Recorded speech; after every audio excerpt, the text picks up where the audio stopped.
Okay. Hi. Good evening, everybody. I hope you are doing well today. Um, as per usual, we are gonna have a wonderful conversation and welcome to the ultimate back to school. This year, God is really blowing our mind and God is doing wonderful things. And I've been so blessed. I know you have been blessed for the past 3 weeks. This is our third week, and I really can't believe we're on our third week. Um, and tonight's going to be a wonderful conversation that you cannot miss. So please share the link with someone, and we're just going to be around here for about 5 minutes only. We're going to give you the chance to share the link with someone, send a YouTube link, send the Instagram link to somebody, and let us spread the word that the SEN session is on. And yeah, we're going to go for it. I'm excited about tonight because this is a topic that's actually dear to my heart as well. And we all need to learn. And there's a lot of people that are maneuvering or navigating the space, and it can be very lonely because you feel like what you're going through, nobody else in this world understands. And it's true, nobody else will understand because everybody's position is very unique. So please share the link with someone. Share the link with someone right now. Share the link with someone. Share the link with someone. So, Instagram folks, we're live. Please share the link, drop me an emoji to say hello, give me a wave, give me a sign, wherever, and drop me a message in the chat as well that we're live. I'm gonna send a message to my heaps of people and telling them we're live. It's 8 p.m. We're live. So we'll wait for 5 minutes and then we will start.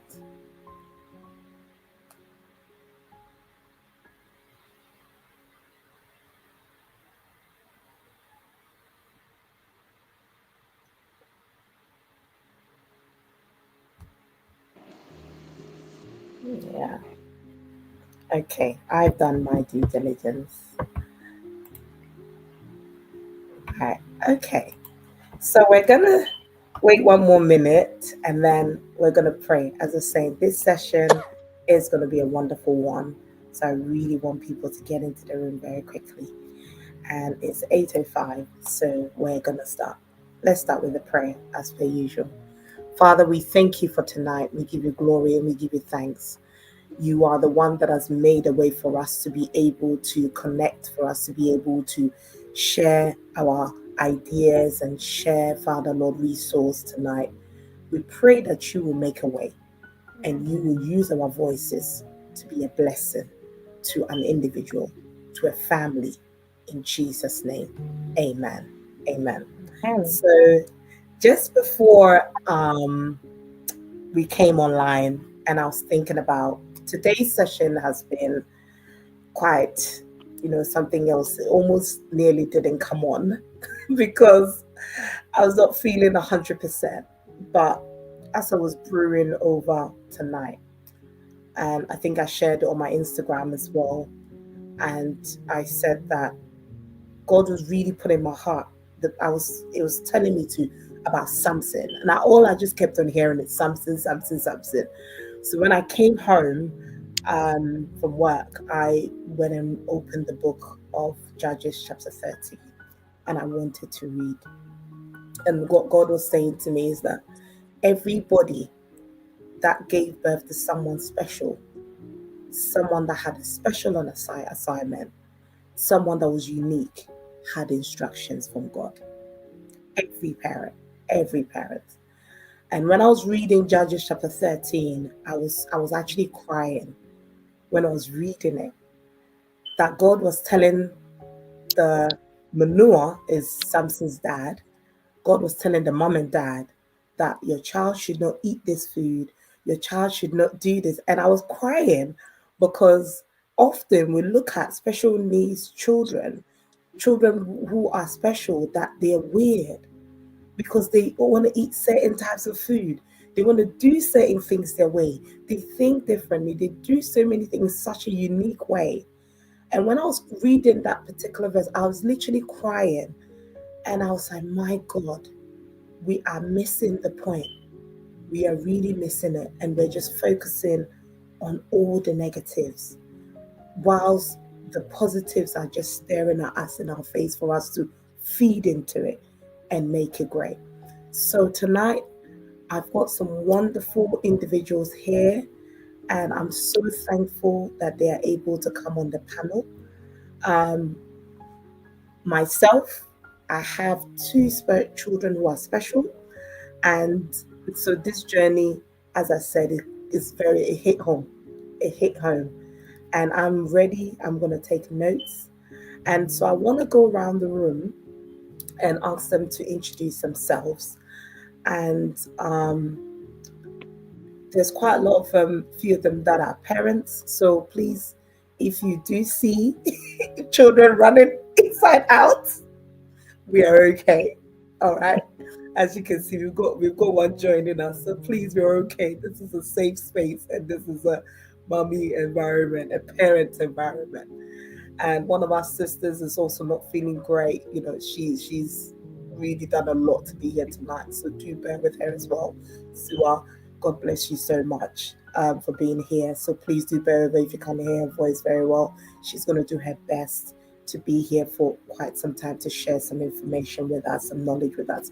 So, not talking too much, I will quickly jump on to get them to introduce themselves. So I'll go straight to Annalise. Please introduce yourself to us. Hi everyone, my name's Annalise. I'm a deputy SENCO and I'm also a staff governor. I have worked in schools for the past 8 going on 9 years, and I'm excited to be here today. Thank you so much. Please, what is the Senko? For people that don't know what that means, it's a big word. So, a deputy SENCO is a special educational needs coordinator. So, anything special educational needs, I and myself, we basically deal with that in schools, and we liaise with various professionals like speech and language therapists, educational psychologists, sensory team. We liaise with quite a lot of professionals to make sure that pupils that we work with get the best support that they can while they're in our care. Yeah. Thank you. See, more acronyms came, so but we'll delve into it later. Yeah. So, let's deal with the technical people first, and let's go to the soft landing. Yeah, because there's a lot of technicalities that are coming up. Right, and Natalie, please introduce yourself. So, hello everyone, I'm Natalie. I'm a speech and language therapist. I've been doing this since 2009, so quite a while. And I work within schools and colleges, so I work across age range, with my youngest normally starting at about 3 and then go all the way up to 25. So it's lovely to join you all. Thank you, Nat. And I've personally benefited from that. So we'll get into it later. She's amazing. And then we go to my soft ladies. I'll start with Sue first. Hi everyone, my name is Owusuache. I am mother of 3 daughters. My younger 2 both have an autism diagnosis. My youngest in particular is currently non-speaking. She also has a diagnosis of epilepsy and she has a very severe nut allergy. And so we are in the thick of navigating this autism journey along with all the other things. So I'm happy to be here and to hear from all of you as well. Thank you so much, Sua. It's honestly, it means a lot that you were able to be here today. So please bear with Sua. She's actually recovering, so please bear with her. Yeah, I've got my cushions all propped up, so bear with me. I may just have to go horizontal for a little bit, but bear with me. That's absolutely fine. Thank you. Abby. Hello, everyone. Excuse me if this little man here starts trying to enter our conversation. But my name's Abigail. I also have 3 children. I have 3 boys. My eldest is 7 years old, and he has an autism diagnosis. And we're just going through the journey, taking it each day as it comes. And I'm really happy to be here. It's always good to be in a space where we're having these conversations. it's really, really important. So yeah, very excited for today.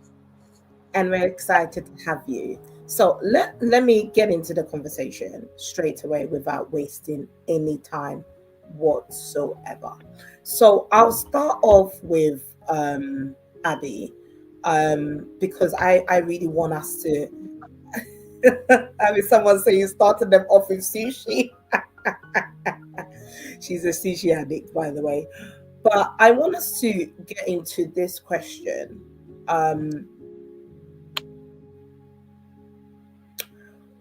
The first question I want to ask is, how did you respond to your child having a diagnosis? Because Abby has got, her children are primary school age, and I believe that's where it all starts from. And so my main question that I want to ask you, Abby, is getting a diagnosis, of autism, ADHD is difficult and can bring, clarity, but also can bring a lot of like grief and a lot of emotions. How can parents emotionally navigate this new chapter without feeling overwhelmed or isolated? I'm getting right into the meat of it. Yeah. So, you know what? I find that every time I have like this kind of conversation with people, my response seems to be a bit different to how I find most people kind of feel about it. So I think from nursery, I'd had my suspicions anyway, that, you know what, I think Eden may be autistic. And I kind of, and I think obviously I first noticed it with his speech, and then it went on to things like taking a bit too long, finding it difficult to do things like potty training and so on. So I first started asking questions in nursery. Now, I think all of these starting this way definitely helped me when we did eventually get to the stage of getting the diagnosis, because by that time it didn't take me by surprise, because I was already observing him and looking out for certain signs. And I'd say when we got to primary school, I was very, very eager to ask for help, ask questions, ask for what they thought, and to get their opinion on things. And God being so good, I mean, we're in a very, very good school, and they're very, very proactive. And rather than kind of, I guess, just dismiss my concerns, because that's what I found with nursery. But then I later found out from professionals that there's certain things they can't do with certain kids at a certain age. So if you do raise certain concerns, they may not really say or do much because they can't do anything. I'm not too sure what age it is, but I think, Natalie or Annalise might be able to kind of give a bit more insight in that. But primary school, when we started reception, they were really good, really proactive, had lots and lots of conversations about, what, and this was even before we even got a diagnosis. So I think all those kind of things helped. We were having conversations before we even got to the stage of diagnosis. And again, it was actually school that helped and pushed for us to, as soon as he started school, it all happened very, very quickly. And he got his diagnosis really, really quickly.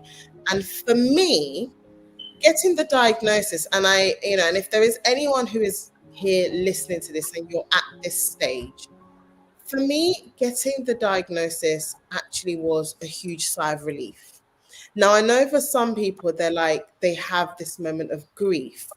And, for them, it almost feels like certain hopes and dreams for their children have gone out the window. But for me, and what really, really helped is I just said, okay, now I know. And now I can get him the help that he really needs so that he can thrive. Or achieve those hopes and dreams. Or maybe they may look different, but all hope is not lost. So for me, the diagnosis really was, okay, let's go. Let's do this. I'm not gonna say it's it's easy every day, or I don't have days where it kind of hits me and I have to remember that, okay, I do have a son with an autism diagnosis, and life is probably gonna look different. But at least I'm on the journey to get him the help and support and whatever it is he needs. So, it's fine to kind of feel those emotions and feel like, oh, how has this happened, or why has this happened? But I think you need to just think of it as you've almost kind of got a bit of a lifeline. You're not in limbo. You know what you're dealing with, and you can now really, really start to figure it out. I hope that's made sense. Yeah, I'll twist the question a bit for Sua, and I want to ask that how did that diagnosis, because you're like myself, we've got two that we're dealing with, we're having to support, and you get the first one, and then you feel like you're getting on, and then you get a second one. How did that has that journey reshaped your fate and identity as a parent in general? That's a heavy hitting question, but a really good one. I'm perhaps one of those rare parents who I had no idea, Phyllis, that once you have a child with autism, the probability of having another child with autism apparently gets higher. I had no idea. And that's not to say it would have changed anything. Why I reference that is because I'm naturally a warrior. I'm that person who will go to bed thinking about all the things. And I feel like God preserved me during my pregnancy with Everrain. I had no idea. And so I was blissfully ignorant. I remember a friend asking me actually towards the end of my pregnancy whether I was concerned that Everrain could be autistic. And I felt that was the most insensitive, ridiculous question anyone could ask me, And so fast forward to when she was actually born, and it was just about when we were going into COVID. So I think for most children who were born around that time, the challenge really was being able to decipher what was the fallout from the social communication challenges that stemmed out of these children being in a bubble and really not getting an opportunity to interact with the outside world. And what was actually really a sign of a neurodivergence. And I think, like most parents, I knew at the pit of my stomach, especially as I had Eden already, I knew that there were signs there, but I was in denial. I didn't want to accept it. And like Abigail, I feel my approach is very much forward looking. My approach is very much, yes, we're here. What are we doing? I don't bother and involve myself in how did we get here or what caused this. And that, perhaps going off onto a bit of a tangent, I know we'll get there. That's my challenge when it comes to the applying sort of the religious, school of thought into this diagnosis. But I will say, for me, it's been, and the early days were a huge challenge, emotionally, psychologically, physically. It's been really, really challenging I think the acceptance of it, and also just seeing a different part of the spectrum. Because when with Eden, and mind you, Eden's diagnosis was some 12 years ago. So I didn't have nearly the level of information that we have now. You on social media, you see so many accounts these days with, people sharing their journeys like I do. I didn't have anything like that 12 years ago. And so when I heard that word autism, for me, it was very heavy hitting. It was, I had all the feelings of, this is the end. Like what's going to happen? All the dreams and aspirations I had for my child just felt like they've been shattered overnight. But then by the point at which I had Everrain, and given how Eden had progressed in her journey, I did feel some hope, but I was also very conscious of how challenging it had been to get to that place. And I think that filled me with I would say more angst than hope, in all honesty, because it's been a real challenge. So yeah, I don't know if I've gone off on a tangent. Forgive me. No, no. I feel you. I feel you so much. That words can't even express. Because yes, it is a challenge, and one is hard enough.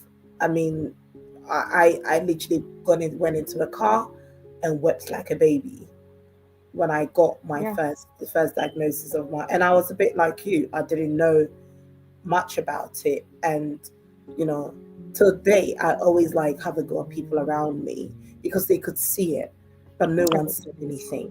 Right. And that's the thing with people that I really want to advocate. I know that we try to stay back, but as the ladies are saying, if you do not know who your child is or what potentially their weaknesses and that could be, you will not know how to support them.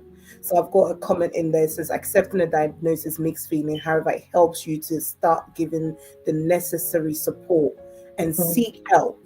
The help that the child would need daily and the help that the child would need for them to develop, which is so important.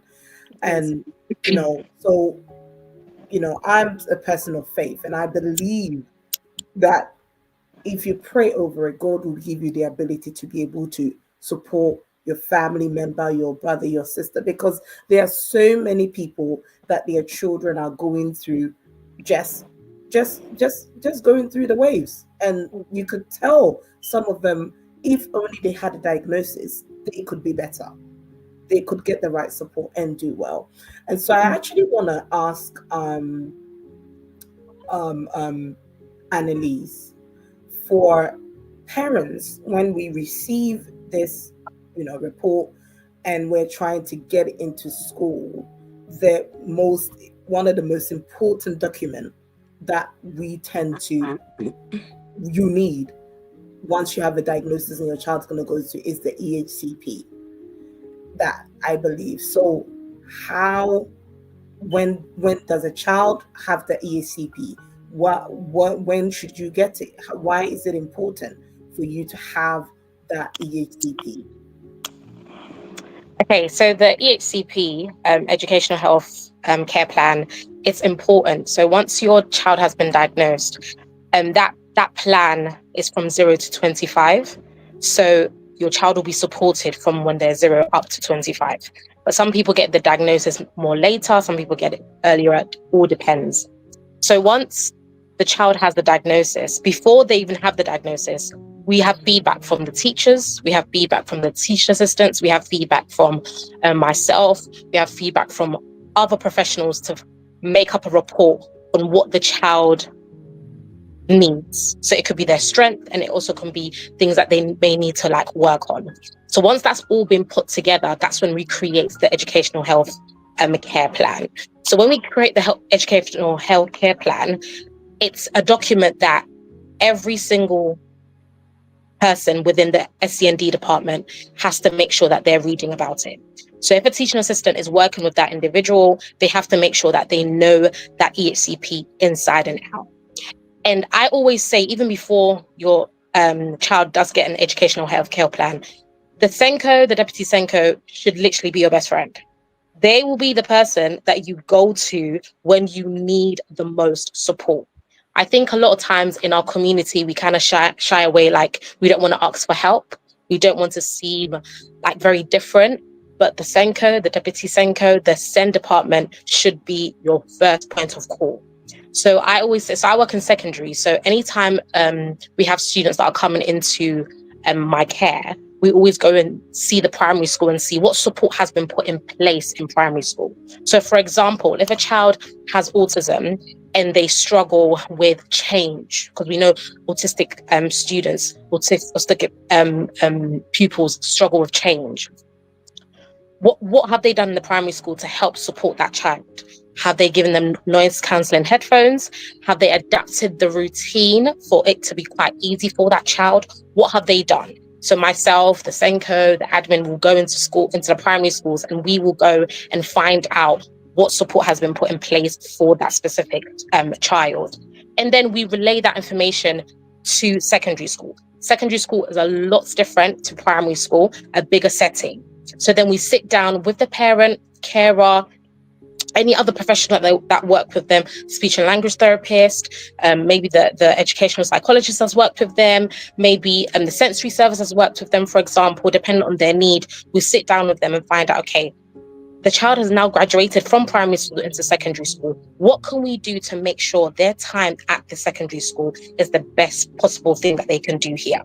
So then we put things in place. So in my school, for example, we have about 20 or so teaching assistants who are trained to work with students that have various needs. So we have students that are autistic, nonverbal, Down syndrome, have social mental health needs, for example, and we make sure that they go on regular training. So the regular training that they go on will make them understand how best to work with the students that we work with in schools. So once we have the educational healthcare plan, what we do with that healthcare plan is we ensure that the parent knows exactly what the child is getting. So in the educational healthcare plan, can you hit that again?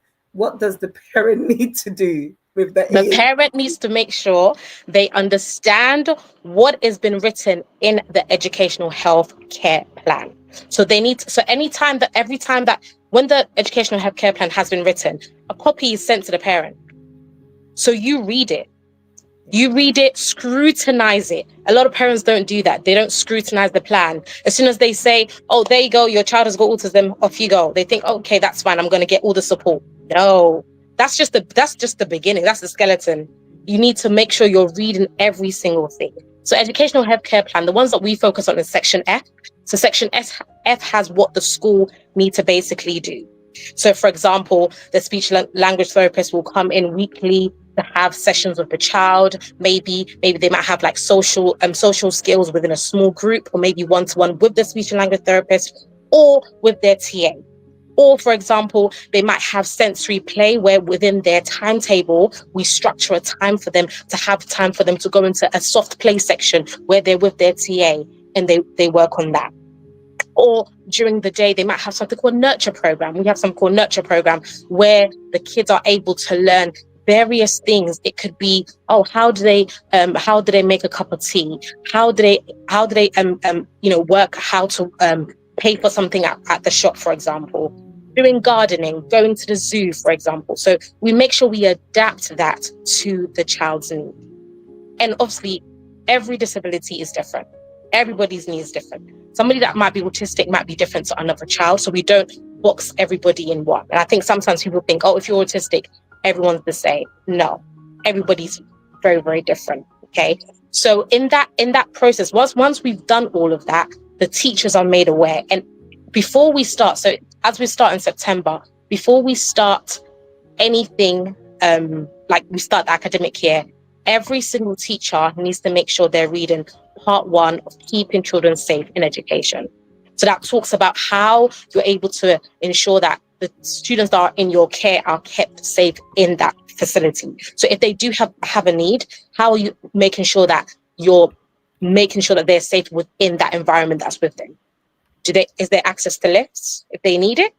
Do they need to be on the ground floor at certain points? Do they need to go 5 minutes early for lunchtime, for example? Do they need to go to assembly with headphones? Do they need to leave assembly a bit earlier? Leave a classroom a bit earlier? Do they need to go through a different gate to go home, for example? A lot of parents don't know this. They just think, okay, got the plan, off we go. So once they have the educational healthcare plan, we have something called an annual review. So every year, this educational health plan is reviewed with the speech and language therapist. If they're able, they can also be part of it, or they can write a report and tell. So that report will be shared at this meeting. So it will be myself, it will be the SENCO, it will be the admin, it will be their key worker who works with them and the child present to discuss, first of all, what has worked well. We go through every single section, what has worked well. And we have something called an All About Me booklet that basically talks about the child. What has the child thrived in? What is the child good at? Are they good at communicating with their peers? Is the child good at baking, for example? What does the child really struggle with? Okay, maybe they struggle with social interaction. Okay, that's where the speech and language therapist comes in. Or we have a social skills group or a friendship group that we have break and lunch times, where they have different people from various year groups that we can buddy them with, that we think might be of a great support. How long would we do that for? Would we do that for the whole duration of the secondary school, or would we do it for only a short term? And every time that we put these things in place, it's always reviewed. It's always reviewed every single time, just to ensure that we as a professional are making sure that every single support that we have said is in Section 5 is being met by the child. Okay. So if the child has a key worker, we need to ensure that the key worker is there for the child. But I think sometimes parents sometimes think because they've got a key worker, the key worker is with them all the time. Sometimes the child might thrive so much that the key worker may just need to check on them in the morning during form time, or maybe just during their lessons. They may not be with them one-to-one, but they may actually just be with them during their lessons, or sometimes maybe just at break time, or even in the canteen if they need help with plating their food, for example, or holding a plate, or just being around them as their source of comfort. So there's so many things that's in that educational healthcare plan. And once that educational healthcare plan is being reviewed at the annual review meetings, that's when the parent has the opportunity to say, actually, in Section 5, you said my child was going to get 30 minutes a day with the speech and language therapist. Where is the report, or where is this information to say they've been receiving that? Then we will present and say, okay, this is what the child has been receiving, and this is how far they've got to. Because in the educational healthcare plan, you have targets. So the child has different targets. Like, for example, to be able to speak 2 sentences, for example, to a peer once a day, or to be able to learn their numbers from 0 to 5. So every single child has different targets. So to ensure that that target is being met, we will go through it step by step by step. And obviously, all the feedback doesn't just come from us in the SEN department, it comes from the teachers as well. So the teachers that see them will be able to give us a lot of feedback. I know most of the students that have a SEN need, they're normally with their teaching assistants. So sometimes the teachers may not know them as well. But this is why in my school, we've created a very great plan called teacher-TA partnerships. It's like a blueprint where it has what the teacher assistant has to do and what the teacher has to do. So it's like a contract. So it's like a contract that before I go into your lesson, I need to make sure that you've provided me with the work. I need to make sure you've provided me with a scheme of learning. When are we going to meet to differentiate the work for that child? When are we going to adapt the work so the child is able not just to pick something from Twinkle and think, yep, there we go, my child is doing something. Nope. Making sure that the work that the child is doing in the class is acceptable for them, and not just something that's just easy for the teachers to just put together in 2 minutes. So there's various different things that I can talk about in my school that we do that has been quite beneficial to the students that we work with. But as I'm going to come back and say, parents need to read the educational healthcare plan, because it says every single thing that the child will receive in that plan. All right. Thank you so much. Just in a nutshell, obviously, read the EHCP. Really, I can't emphasize that enough. Read it. I've got a question for Nat. You know, you are a speech and language therapist, and you are one of the named sort of professionals that would be named in the EHC plan. What can parents do, or what are your expectations from parents when, as vis-a-vis, let me put it this way. Okay, let's just say my child is supposed to be having, let's say, 30 minutes of speech and language a day. And what are your expectations? Are you looking for the parents to make contact if that's not being done? Or what should parents be doing? Or what should we be asking for? Because I find that those, say, OT, speech and language, those are the things that supports the learning of the child most of the time.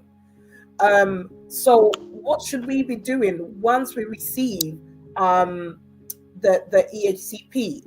And from your perspective as a speech and language therapist, what do you think parents should be doing with all these named professionals that are on the EHCP? So I do think it's quite multifaceted, because I also think it depends on what borough you're in, because each borough works slightly differently. So years ago, I worked in a borough of the borough of Camden, and as a standard, we would have had to contact the parents, ensure that they read the report that we would submit for the education and healthcare plan, and have the parents agree to what was written before it went in. So at this stage, the parents could say, I would like you to change this, I don't agree with that, yes, I like this. And, you know, we could collaborate and make sure that what went in to the education and healthcare plan was what the parent was happy with.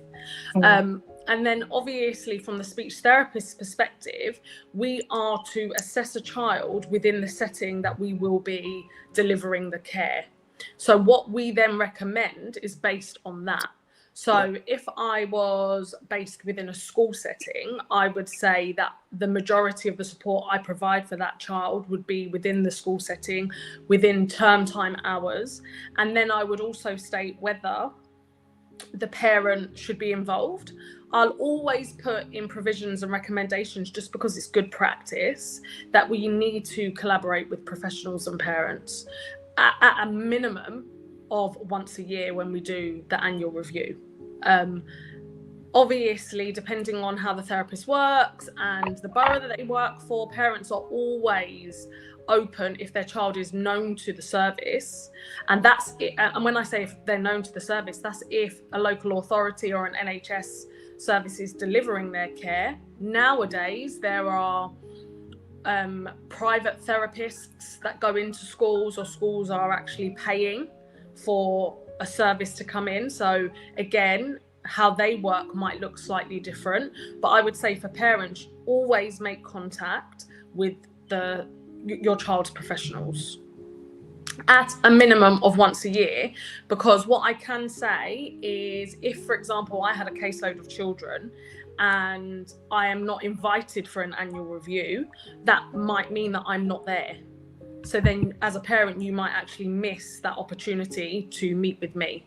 So I would say, as a parent, always make sure that you reach out to your child's speech and language therapist, occupational therapist, especially if you have questions or you want support and advice and strategies.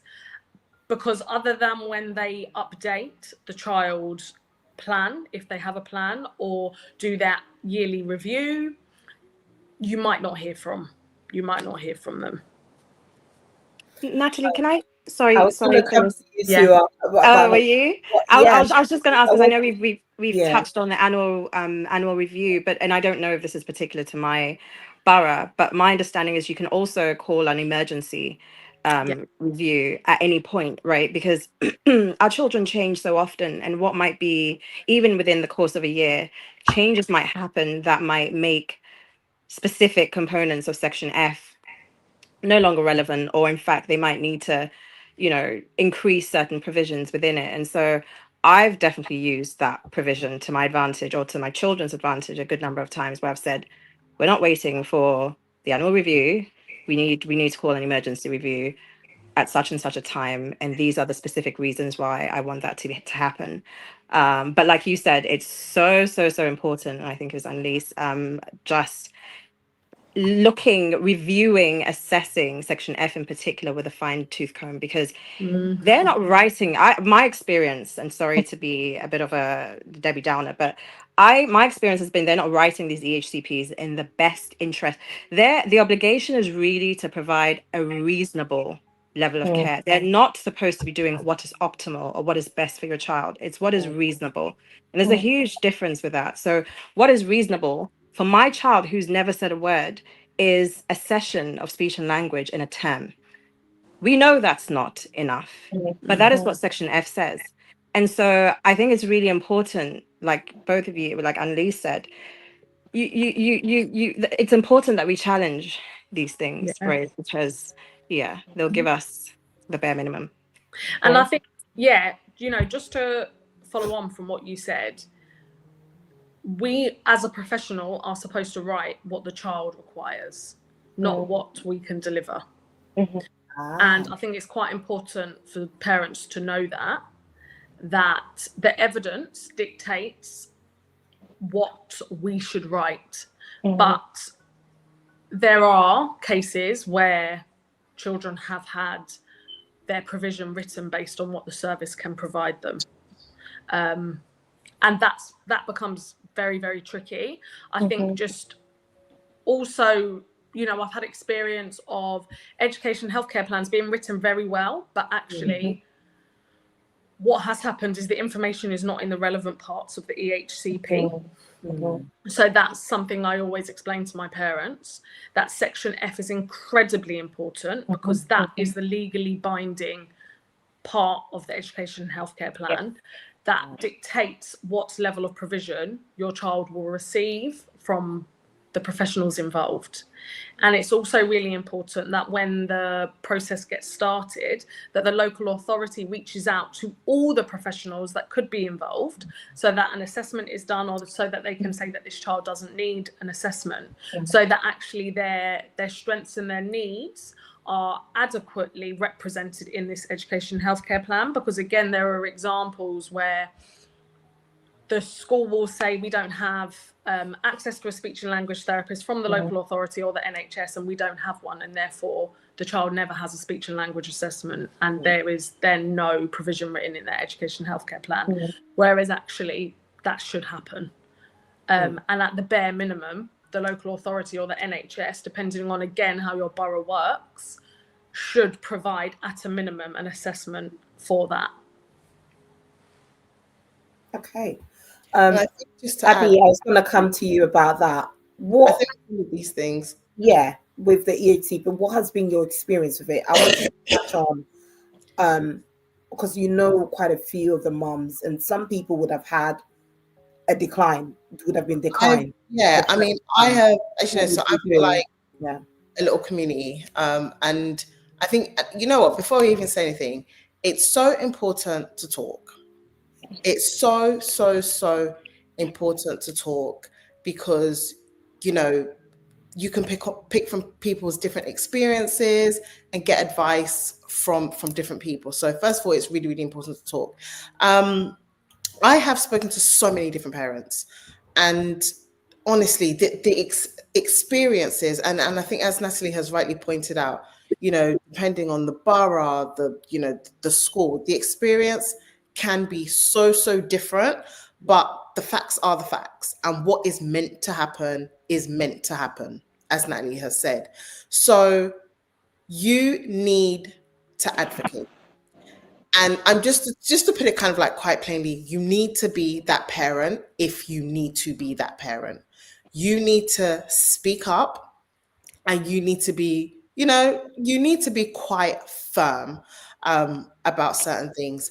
If you are not sure, and again, you know, perhaps maybe you don't know anyone, but I feel that, you know, the society we're in now, as Sora was saying, back when she had her daughter's first diagnosis, there wasn't all this information on the, you know, Instagram and the communities, but it is there now, guys. It is there, and you need to tap into it.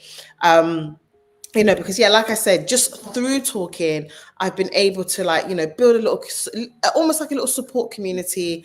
And, you know, you have someone throwing in, you know, giving you suggestions here and there.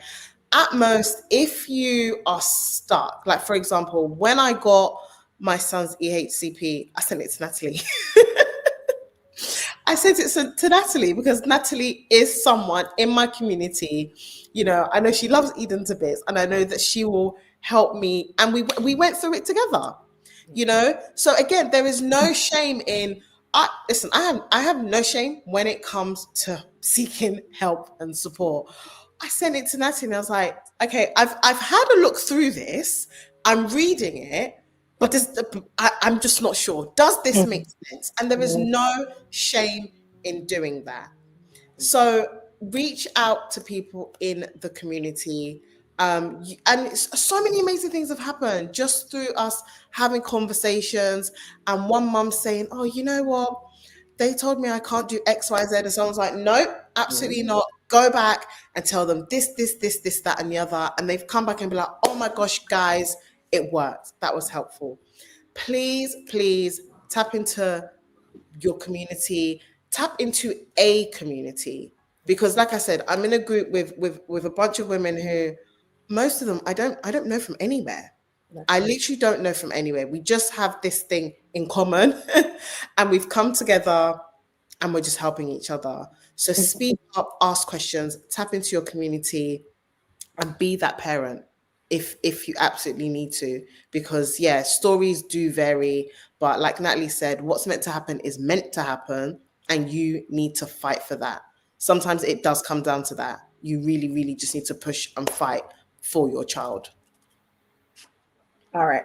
So I want to ask the question mainly because you raised the something about being obviously pushing for an HDP review, even when it's not that it's the annual review is not due yet.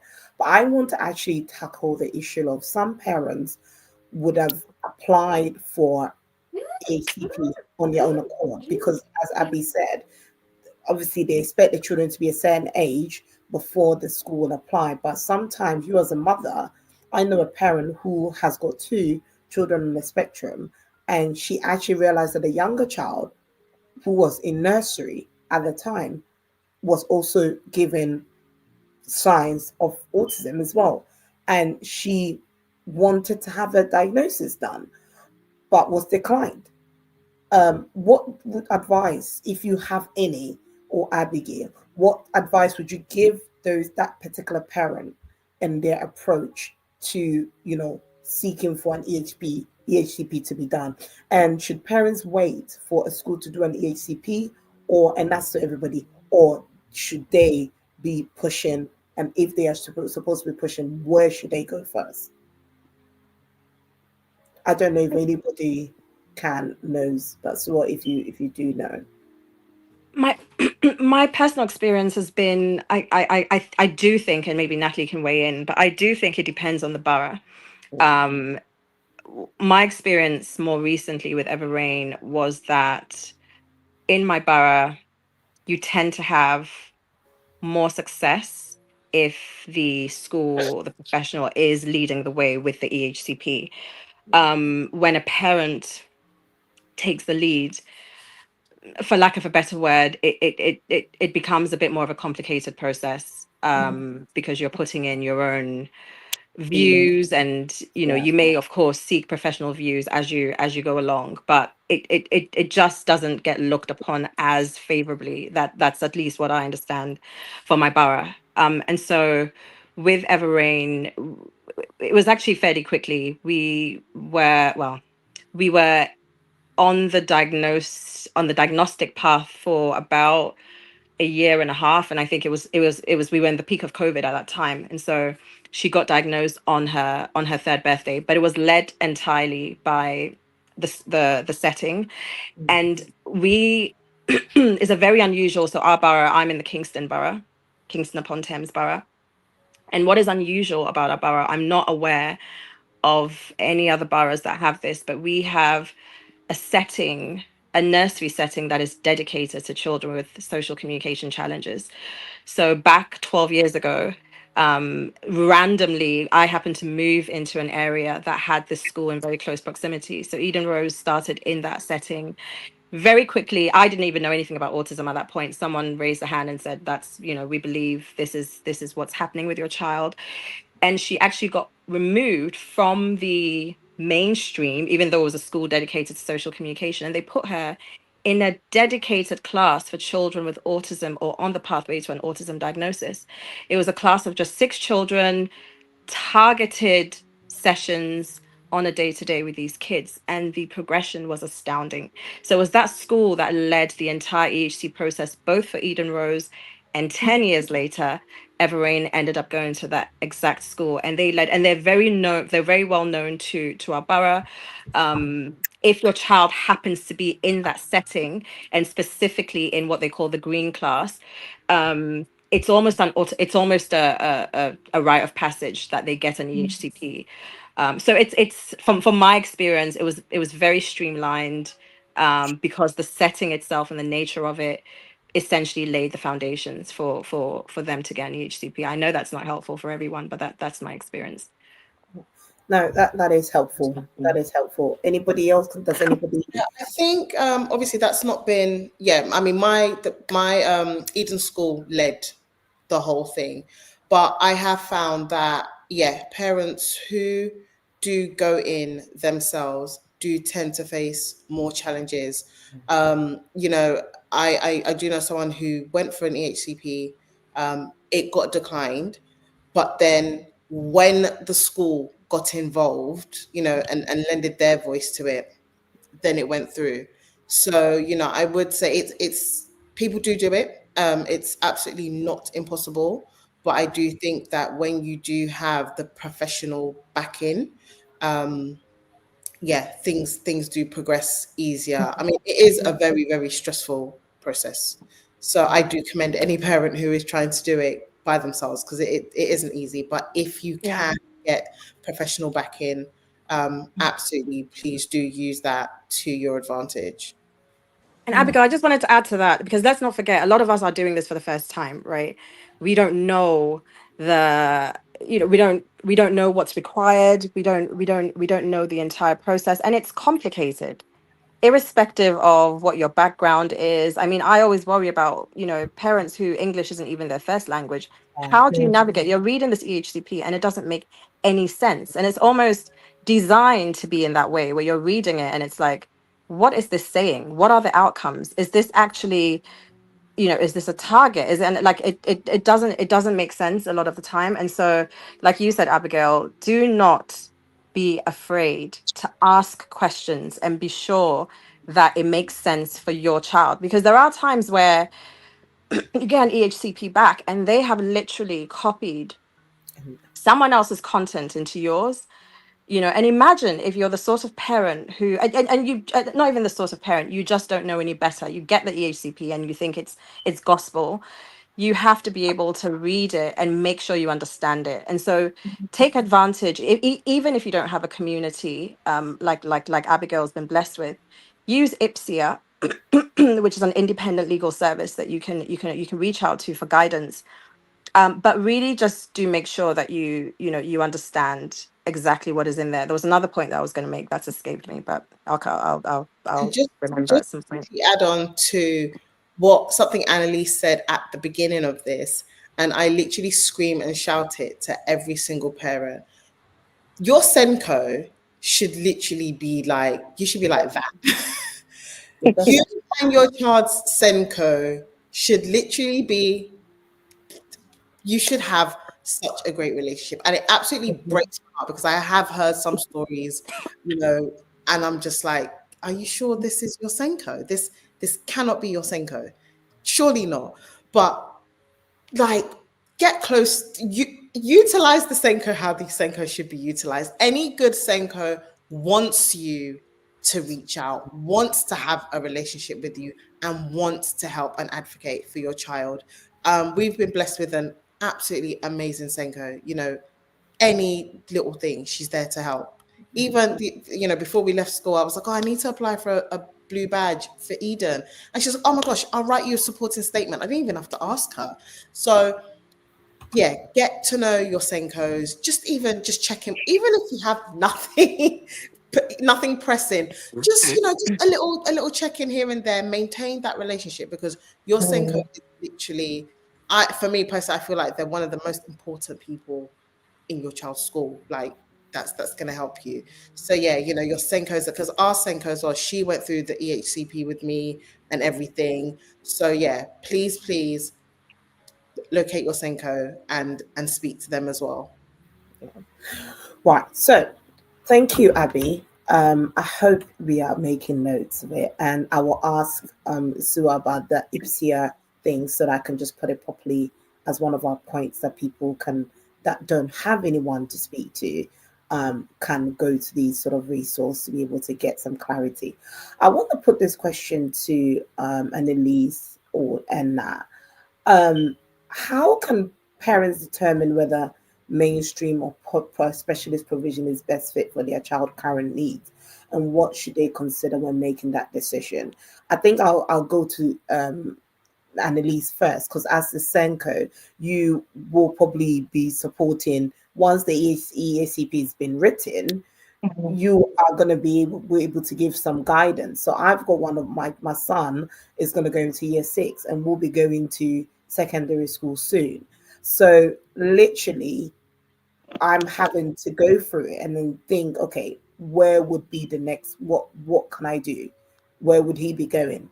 And then literally, as Abby said, when I got that thing, I was like, now what do I do? I was like trying to run to people. What do I do? What's gonna happen? And I think Sua also mentioned that in her borough, her daughter was in one place and then got moved to another place. But how do we determine? How do you get the balance? Because sometimes we feel that going to just put your child with other children with special needs, the child would not develop. And that's some of the misconceptions that we have out there. So just for 5 minutes, what can parents do from a Senko's perspective, and how do Senko support in that area? So speaking from a secondary school point of view, when the students that are coming from primary school come to us, as I said before, we go and speak to the Senko in the primary schools and find out what school have they named on the EHCP. And the school that they've named on an EHCP, is the parent happy with that school? And if the parent is not happy with that school, is happy with that school in particular, do they have a SEN provision? Because some secondary schools have a SEN provision, some secondary schools don't have a SEN provision, but they're still able to advocate for your child in that school. So it depends on the need of the child. So for example, in my school, we're not a SEN school. A lot of the parents think we're a SEN school because I would say my department's quite great, I would say. But I think it's because we have all built a really great, but I feel like we're a bit like a family in my department, because we all know the kids inside and out. So sometimes we feel like we probably know them even better than the parent themselves, because we see them so often. So I think with that, you need to know, first of all, what is in the plan, okay? And second of all, the school that you're applying for, does it have the right, first of all, equipment? Does it have the right staffing? Does it have the right support for your child? And as a parent, you need to go and visit schools. Don't just pick one because it's down the road. That might be the worst decision you've probably made in your life. Maybe there might be a school that's out of borough, but that might have a better facility for your child. So once you go and see the school, most parents go for open days. But in my school, we have, and I think in other schools as well, we have SEN coffee mornings. So the SEN coffee mornings will have all the SEN departments there, every single person that works in the SEN department, where you'll be able to ask them various questions, and we'll be able to tell you every single thing, every support that your child will have in that school. So, for example, we have a child in our school who has severe needs, where they like the feel of pain. So anytime they see sharp objects or see any sharp corner, they must knee their head or knee their bodies at that sharp corner. So what we have done in my schools, we've done something called a team training. So where it's like, they used to call it restraint training, but now we call it team teach, where they go and get that support. So if they need to support that child, that's what the child is going to get. But that's what works in my school, because we're able to, we have quite a lot of teaching assistants that can do that. But if you go to a school that only has about 5 teaching assistants and they don't have that much skill set, then it might be difficult. So I think as a parent, first of all, visit as many, if you're going to visit 10 schools, go to 10 schools. And every time you visit that school, speak to the Senko and have a real conversation. Say, okay, what are you doing in your school that can benefit my child? What are you doing that can help my child thrive from how they were in year 6 up to when they're in secondary school? Because the end goal is for them to thrive. We don't want them to stay how they were in primary school. We want them to thrive all the way through and have a great experience in secondary school. And as Abigail said as well, echo what Abigail said, the Senko is your best friend. You need to utilize the Senko. Like, you should be emailing the Senko, having termly meetings with the Senko, saying, I just want to know, even before parents' evening comes, I just want to know how my child is doing. Because sometimes it's quite tasking if you tell a teacher to always write a report about your child, but the teaching assistant, the Senko, sees your child so often. So they will have a better knowledge about your child's success within the school. So it's good to have those conversations with the SEN department and build a community with other parents that are also part of the school as well, because they might have even, they might be, the child might have been at the school for a very long time, and maybe they might have a better understanding of how it actually works within that specific school. But it's good for you to visit different schools to know what is best for your child. And sometimes I know parents just want to put their child in a special needs school, but that might not be the best option. Maybe the secondary school that they have a better option for that child in terms of the provision that they have in place. Because if your child is non-verbal, you think, okay, maybe if they go be with the non-verbal students, maybe they might succeed. But actually, they might be in mainstream school and be buddied up with another student that also might have autism, but that may not be non-verbal, but they have a better relation. And you can see that, oh, actually, that child and my child can actually, they have a bit of a connection. They're actually helping each other to thrive together. And that also helps. So it's really good to just ask so many questions to the Senko, ask so many questions to the school that you're going to apply for, because not one fits all for every single child. Okay. Thank you so much, Annalise. There's so much in there. Natalie, will be leaving us in the next few minutes, but I want to ask her to give her final remarks or what's on her heart for us, especially because speech is such a thing with children with special needs and how they communicate. And I know she is amazing at what she does. And I'll just let you speak to the parents about, speech. Abby put something in our community today that had been rolling up the floor, but I will repeat it here, and I know that a lot of parents worry because why is my child not speaking? So Nat, please speak to our parents, and whatever's in your heart, I'll leave it to you. If you can say something to our parents, even as they're preparing for back to school and sort of in general with their journey with children and their speech, please. Thanks, Phyllis. And I just want to say, first of all, that you hosting this is amazing and great. And actually, us all being here today, so informative. And I'm not sure that like an hour is enough. I think that we should do another one, which I'd be happy to join. But I think personally for me, there are so many things that have been touched on. And just from my experience, obviously, I am a speech and language therapist, but I've got quite extensive experience working within schools and working with families. So I would just say to parents, advocate for your children, okay? Because you want what's best for them, and children are going to school not just because they legally are required to be there, but because you want them to learn, you want them to socialize, you want them to grow. And there are so many different aspects that they can get from being within the right environment. So you really do need to look at the school that you are sending your children to. I think I know, Annalise, you work within secondary school, which I also do. I think within the primary school setting, it's slightly different. I feel like parents are required to put a primary school down that's within their catchment. Especially because a lot of our young kiddies who are going into school, they might not have an education and healthcare plan. So if they don't have an education and healthcare plan that actually states what school they should go to, parents are left with no other option but to choose a school within their local area, within their catchment that the child goes to. If that school doesn't work for that child, advocate, speak to the Senko. I would always say to parents, Senko's also very, very busy. So if you don't get the response that you want from them, first of all, send them an email.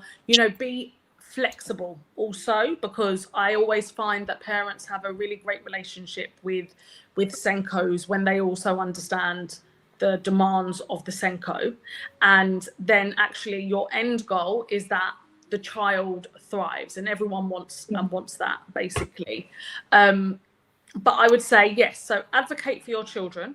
Look at schools, because as Annalise said, you know your child, and you know what you want for your child, and you know where your child would thrive. That might not even necessarily be within the borough that you live in. And whilst if your child has an education and healthcare plan, your local authority is going to push for you to choose a school within the borough because it costs them less. If you can prove that that will not suit your child and it does not fit their needs, then you need to look outside. So I would definitely say that.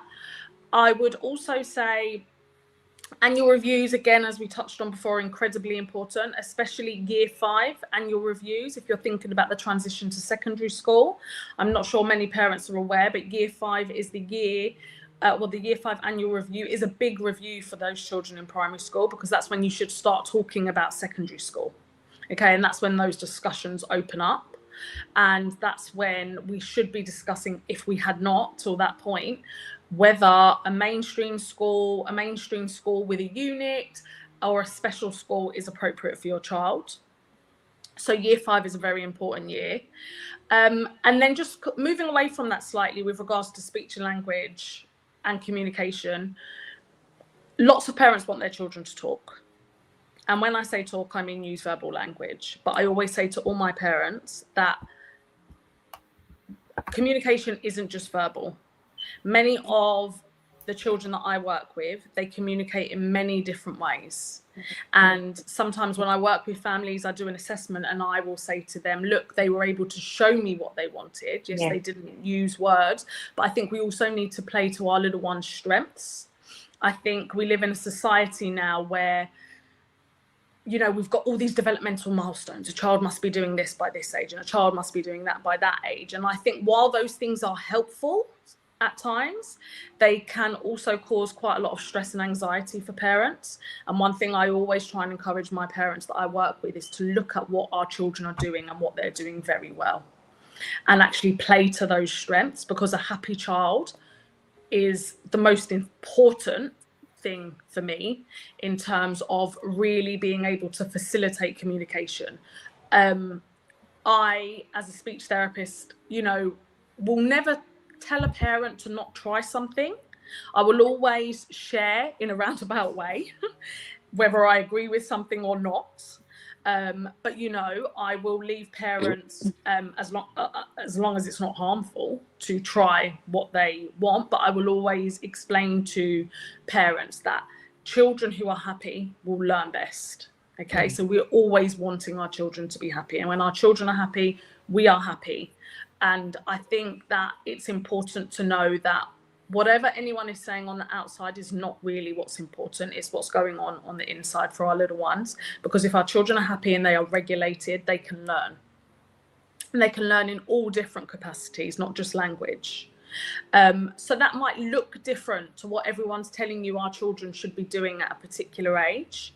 And something that I always say to all my parents, and I'll just say here and leave it at that, is I've worked very closely with a colleague of mine who actually had a child with autism, and she was navigating this journey for about 16, 17 years. And I remember saying to her specifically, what's one thing you would say to a parent that has really helped you get through? And she always said to me, I make a list in my phone every day of something fantastic that my child does. And it really stuck with me, because actually I realized that she was looking at her child from a completely different lens. While she wasn't blind to what her child still needed to work on, she was able to really identify the strengths that her child had. And that was really positive for her mental health. And actually, that's what she said, that when she was in a good place, she was better equipped to help her child. And that was what helped her. And I've shared that with parents that I've worked with. And actually, a lot of the time they've come back and they've said, you know, I still have parents that I don't work with their children anymore, but they still message me and say, guess what my child did today?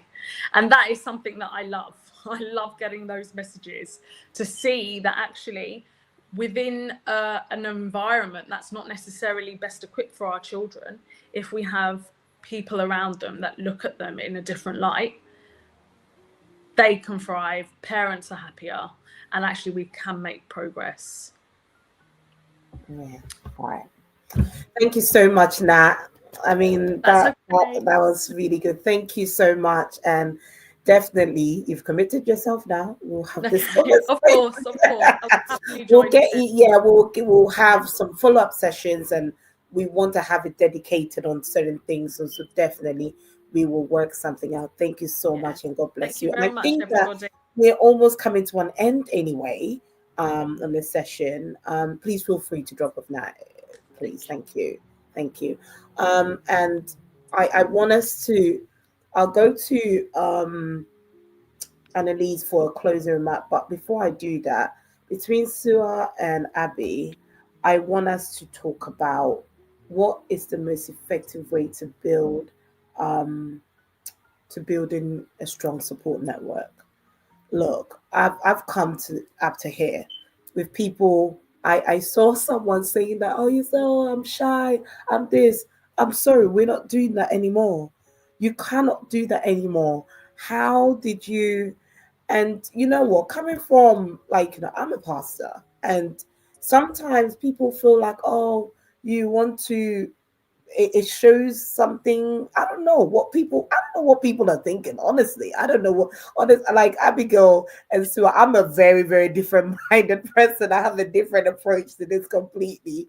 But unfortunately, this is what the life of many women, many parents, and it affects their mental state quite a bit. I had a parent that I tried to sort of help and support, and every single time I spoke to the woman, she was crying. Like literally every single time. And it made me wonder, like, oh wow, this is quite intense.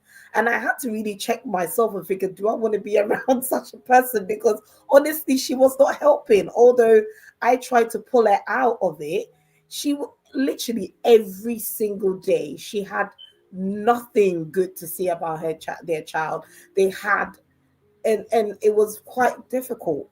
How do we navigate that space around? And I also found that in my borough, they had this group of special needs parents, and they have these coffee mornings and sessions. And I went to it, and I actually stopped going to it. Number one, because every time I went there, everyone was complaining. Like all I heard was complaints, complaints, complaints. And honestly, I just didn't want to hear negativity anymore. And, and if you're not careful, you meet people that are, you know, just complaining, and Yeah. nobody's looking on the positives. So as my fellow, people chosen by God to, I believe we're very special parents, by the way, because not everyone gets to have such a child. And it's a privilege for us to have those children. Mhm. And how have you both kind of navigate? I know, Sua, you've got the Eden's project, which is amazing. Oh my God. It's so amazing and so encouraging to see. And Abby, you say your little, group that you've got to yourself now, which is so amazing. And in my church, we're very SEN focused. How can one find themselves in such a group? Where do we look? What do we do?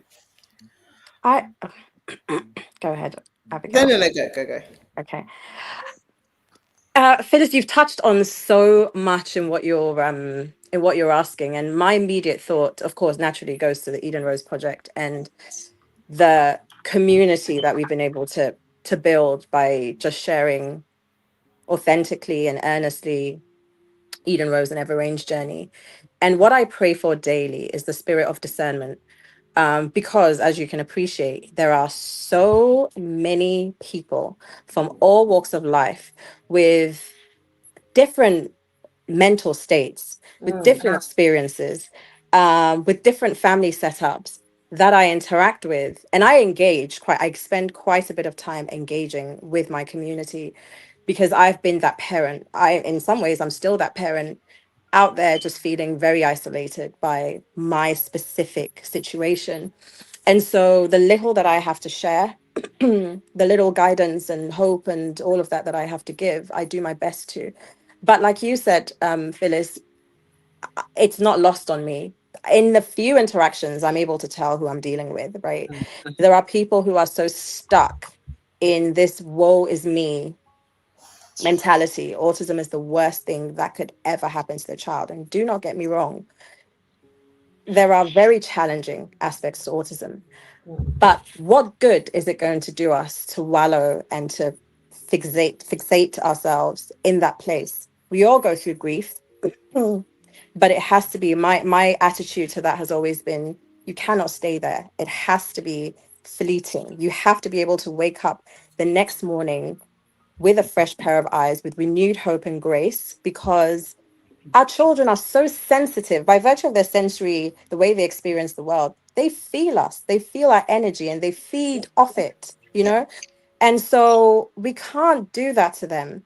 And um so I have chosen specifically, even with the accounts that I follow and I engage with, I can't lend my time to, and this is no judgment. It's also good sometimes to see that end of the spectrum that doesn't get as much airtime, to see what happens.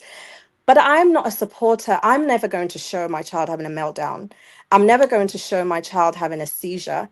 That is for her neurologist to see. There are certain experiences I just don't believe is for public fodder. What is it going to do? That's my child's dignity. That's her personal, private experience.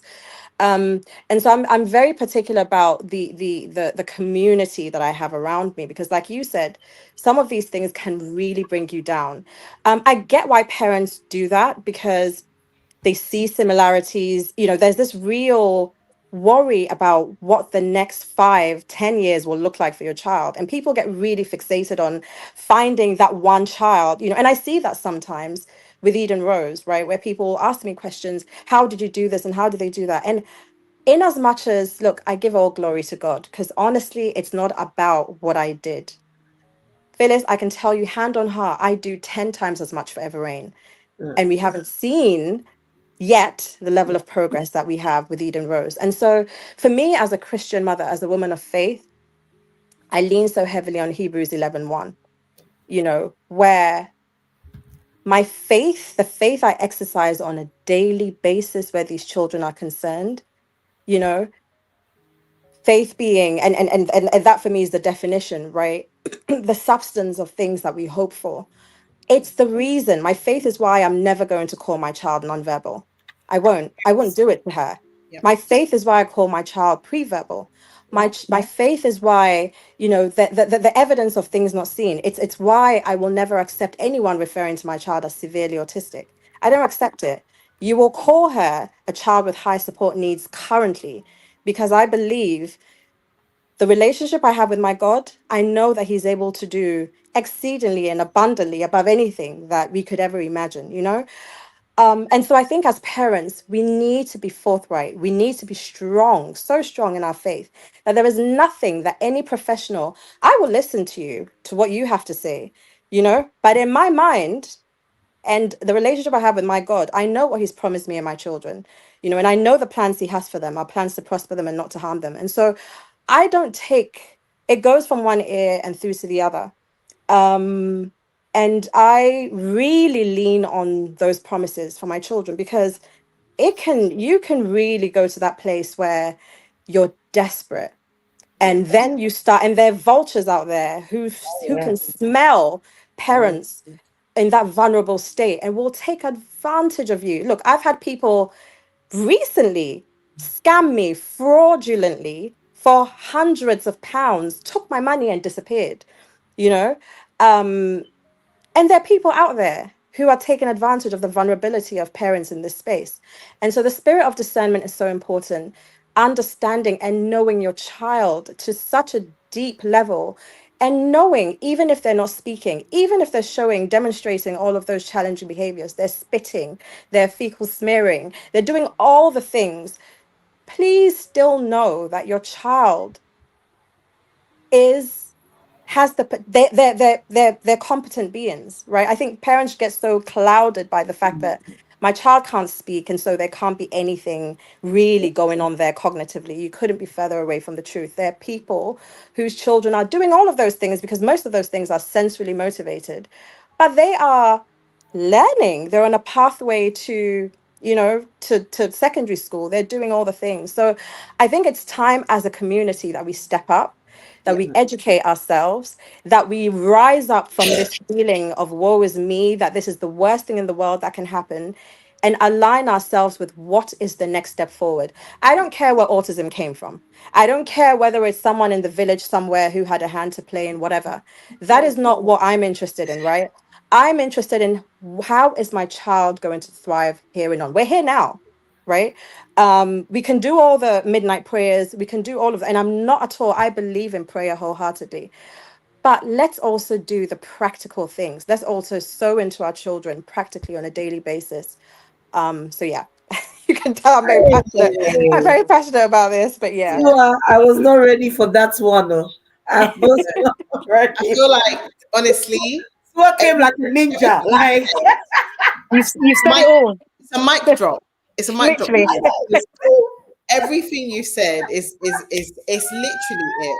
It's literally it. And I so agree with this whole idea of, Phyllis knows me very, very well. And I have experienced many different very interesting, shocking life events. So not much rocks me, right? I'm very much, as you said, I'm not going to sit here and wallow about it. What's next? What are we doing next? And as you said, and then it says in the Bible, faith without works is what?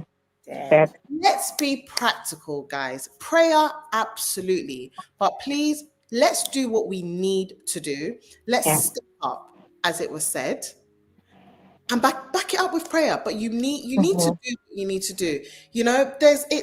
And think of, what I think of, the progress. Look at your children. You cannot tell me there has not been progress. And I just think to myself, hang on. The things that my son is doing right now, once upon a time, I was like, oh my gosh, I wonder if he's ever going to be able to do these things. And he's doing them. It's light work. So it can only get better. It can only get better. Please surround yourself with, go out there. I mean, it's the internet. Come on, guys. Go out there. Find communities. The spirit of discernment, very, very key. Absolutely very, very key. I don't believe it's everybody you need to take in what they're saying. It's not everybody who needs to be around your kids. yeah. It's, some people don't like to hear it, but it's not everything you need to hear. I mean, like earlier on, I had to I had to drop something in our community because I'm hearing of, people offering people tablets, and the spirit of discernment is very, very key. You just need to step up, hold on to the faith, and just keep looking at your kids. There is so much progress, I'm sure. Like, I think every time maybe where you have a down moment, just look back. Just look back on something and think, oh, come on. Like you literally just shake it off when you just think of, I mean, I use one of Phyllis's sons as an example all the time. All the time. Her eldest, when I see her eldest telling off the youngest, I love it because I'm just like, oh my goodness, look at God. Because some years ago, it wasn't like this. He was the one we were telling off. He was the one that we were having to say, okay, come sit down. He's the one that he'd run off somewhere and one of us will go this way, one of us will go this way. But now he's the one who's sitting there and telling his younger brother, hey, behave yourself. Behave yourself. So just please look at the positives. Just hold on to God's word. Find your tribe. They are out there. Please, as Sua said, you do need the spirit of discernment, but your tribe is out there. There are people out there willing to lift you up if you might be having a down moment, people that you can lift up also. Your tribe is out there, and just these kids are going to do, are doing, not even are going to, they're going to do and are already doing amazing things. So let's just continue to pray for them, and let's please, please, please step up and do what we need to do as parents and as a community. Yeah. Oh God, my wig, it can't be coming off. I'm glad I'm wearing a wig because my hair would have been. I want to fling my wig and then do a wave with the wig. Honestly, my body's doing me. I just want to fling this wig and do this. Like anyway. Annalise, Boy, how can I top that? You've I don't both know. said they've literally said everything. But what I'm gonna I echo was and going to say, say, as a person yeah, of faith who works, and by the way, Annalise is a fantastic singer. Like, her voice is beautiful. So if you need a singer, just come see me. oh, thank you for this. So as a Senko, what would you say? What would be your last words? And coming from a person of faith, what will be your last words to our parents? We've learned so much this evening. So yeah, go on. I'm also a woman of faith, and when I have the conversations, especially with the Ghanaian mums and the Nigerian parents, I just say to them, "It's not everything that's the devil. Let's. I'm gonna say it to the people at the back. It's not everything that is the devil. I'm gonna repeat it again. It's not Again, everything that is the devil. You've got the support out there. Utilize the support. You're not in the. You're not. It's not like you're in a battle. You're in a box, so you can't move. The internet, TikTok, has been is growing with so much support, so much help. And as I'm gonna keep hounding on, the Senko should be your bestie. Your bestie. The Senko should literally be your best friend. Ask as much questions as possible. And even if you feel like, oh, actually, I'm at a place where my Senko and I don't get on as of yet, do they have a deputy? Do they have an assistant? Do they have somebody else within the school that may understand your child better? Maybe you just need to go through that route first and then say to Senko, actually, you know what? This person understands my child better. Can we implement this and see if it's going to work? And you're going to see the successes. If your child wasn't able to interact with somebody in their class, but one day they said good morning, that should be like the best thing that's ever happened to you, because you're thinking, wow, they don't even interact with me or interact with their siblings, but they even said good morning to somebody. That's like a great experience. So I always say, in a school, as much as yes, we are busy, sometimes the emails do pile up, but just keep bombarding us. If you have the Senko's extension number, that better be your speed dial. You better put as your speed dial. The email better be the first point of call. But honestly, don't feel like you are, as any parent out there, don't feel like you're in this by yourself. You've got these great mums here who are part of a community that you can reach out to, that can support you through all of this. So as I'm gonna keep saying again, just pray, number one, and just see that it's only going to continue to be better. Yes. It's going to continue to be better. And even the next 2 weeks, next 6 months, next year, the year after, you're going to sit back and be like, God, was that you? And I was sitting there thinking that there was no way out. So in a nutshell, Senko being your best friend, read the educational healthcare plan thoroughly. Even if you don't understand it, find someone that will sit down with you and literally sieve through it, and then literally get as much support as you can from your community, because there are people out there that are willing to support. God, what a night. Thank you all so much. Oh, Sua, I can't believe you were able to sit to the end. Honestly, God bless you. Amen. Abby, God bless you. And Elise, God bless you. And It's okay. Natalie, God bless you. Um, ah, God has been in our conversations, and I know you, mom, dad, grandparent, guardian, that God has entrusted you with his gift. Yeah. Mm-hmm. Don't let him down. Don't let him down. The same one that has given you this child Yeah. is not just spiritual. And that's what people seem to forget. We are in the physical world.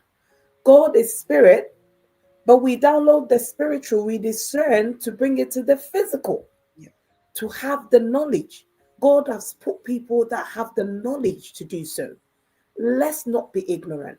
Let's get knowledge. The Bible says, lack of knowledge, my people perish. With wisdom, a house is built, and you fill it up with understanding. So if you don't have wisdom, I don't know what you're doing. But know that there's a purpose for that child. And God has entrusted them to you. Yes, you. God picked you for that child because you knew you can. Yeah. So stop the wallowing, stop the crying, and begin to go back to the one and say, God, I need your help. This one is overing me. So show me what I need to do. And it's the same thing. These children are like Einstein. They invent things. They are musical geniuses. The things that they are chosen to do on this earth is different and Mind blowing. Yeah. phenomenal. Yeah. But the enemy wants to mask it with so many of those things that we don't see their purpose. I pray for someone today that God will give you the ability to see the purpose of your child, Yeah. and Amen. so that you can just wane in and continue to push. Again, I come back to Samson. Samson was told that you can't give him all this wine, you can't give him this food. Imagine the mom has to be now going to be searching for special type of food, special kind of this, be looking out for their child. Hey, Samson, you can't jump there. How different is that to our special needs children? Honestly, it's the same thing because Samson was special. Samson was special. Phyllis, can I just say, I'm sorry to interject. I didn't know this. I know about Samson, but I didn't know this particular story that you're sharing. And my family name is Samson. My mother's name is Ella Sampson. My grandfather, so everyone on that side of the family name is Samson. So this is critical. This is key information I'm going to take back with me. It makes so Yes, much sense. Judges chapter 13. Literally, when I was reading it, when God directed me to read that, I was reading and I was actually crying. I'm Wow. like, look at what Samson's mom and dad would have had to go through. Even down to the Wow. point you can't marry from here, you can't do that. You can't do was so many Right. because he had a special assignment. Your child may not be able to speak now. They may not be able because God is shielding them for something special. Look, let's not overlook it. And I'm not here to preach, but this hits home because I've got two special people, and I'm telling you, they're going to rock this world, and they've made Amen. you a better person. And I know they will shape you as well. They're in your family to bring you to God's expected end. God Yeah. bless you Absolutely. so much. And thank you. We're going to put up the SEPs, and I'm literally keen on our contact sewer to get that. I think it's IPSA. I'll get that name right and I'll Sure. put it so that many parents that don't have a community can find it. There's also the Autism Expo. Abby, is that right? Autism. The Autism and ADHD show. So it happens, I believe it once a year in Yeah, London, yeah, Birmingham, and I believe it's Manchester. But when it does next come around, it's a great, do you know what? It's a great place to start. Not even just to start, it's a great place to go just to get more information, find out new things, meet people, yeah. speak to people. So yes, the Autism and ADHD show. And Yeah. even from when I went, there's so many things I didn't even know. And I felt that I have a good grasp of this space. But there's so many things out there. There's so many. Look in your borough. There is Yeah. carers, paid carers group, which I didn't find my useful, but hey, try it. A You may lot. find it useful. know, that kind of thing. But just try it, and you will be fine. As I've said, God is with you and He will direct you. Thank you all so much. We've gone Thank over you. by 6 minutes today, but I know you've been blessed. Next week, it's going to be fire. It's going to be a bomb. Next week, we've got college, sixth form, and university. Mm. And I'm going to bring some university students on. I'm going to bring some people that teach in colleges on. But next weekend is when we go do the fireworks. And if you know fireworks, you know what I mean. We're going fast and we're going to pray. We've got the knowledge, but we're going to face that knowledge fair and square because we need that strength. When we have the knowledge, then we ask God for enablement on how to execute that knowledge, on how to work with that strength, because we can't use our strength. So next week, Tuesday, will be a panel session, but next weekend, Friday, Saturday, Sunday, we are praying. We are fasting and we are praying. And everything that you are expecting to see in your child in this school year, I promise you, write it down. And we will be able to ask God to help us to be able to see those things come into fruition. God bless you all so much. Again, Pastor Phyllis, and I love you all so much. Thank you. Have a good evening. God bless you. God bless you. Thank you so much. Bye. Bye.